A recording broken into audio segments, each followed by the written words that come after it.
Hoje quero compartilhar uma breve história com você, que nos traz muitos ensinamentos. Havia um sacerdote chamado Zacarias, que era do grupo dos sacerdotes de Abias. A sua esposa, ou melhor, a esposa dele se chamava Isabel, e era de uma família de sacerdotes também. Esse casal vivia a vida que para Deus era correta, obedecendo fielmente todas as leis e os mandamentos do Senhor. Ambos eram justos diante de Deus, vivendo irrepreensivelmente em todos os preceitos e mandamentos do Senhor. Mas não tinham filhos porque Isabel não podia ter. Ela era estéril, porque os dois também já eram muito velhos. Esse relato acontece nos dias de Herodes. Este é Herodes I, conhecido também como Herodes o Grande. Ele era astuto e muito cruel. Ele foi o homem que, a fim de que ninguém viesse tirar dele, tão somente dele a coroa, ordenaria que todas as crianças do sexo masculino de Belém fossem mortas. Apesar desse governo tenebroso e cruel, nos dias desse monstro diabólico, vivia um homem que, juntamente com a sua esposa, mostrava traços de caráter totalmente distintos. Enquanto as autoridades tiranas e terríveis existiam, esse casal era piedoso. Que grande contraste!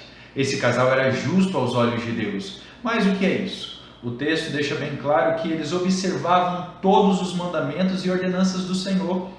Era nesse sentido que essas palavras eram irrepreensíveis aos olhos de Deus, eram obedientes, cumpriam a vontade do Senhor. Naquele período, a esterilidade era a pior coisa que poderia acontecer a uma mulher casada. Mesmo depois dos muitos séculos passados, ainda podemos lembrar e ouvir a voz do choro de Raquel: "Dá-me filhos, senão morrerei." Injustamente, a mulher estéril era diminuída e desprezada naquele século, naquele período. Zacarias e Isabel viviam uma sociedade bem difícil, autoridades cruéis que faziam e fariam de tudo para permanecerem em suas posições. Viviam diante de pessoas que não amavam o próximo, pelo contrário, os desprezavam.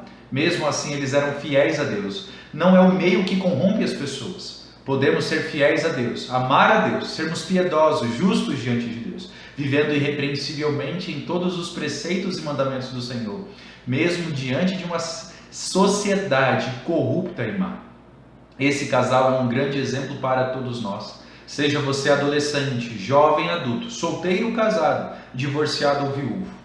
É possível sim sermos luz em dias de trevas, sermos diferentes das pessoas desse mundo. Eles permaneceram fiéis a Deus, apesar das adversidades e lutas. Que grande desafio nós temos, e que Deus nos ajude e Deus nos abençoe nessa tarefa.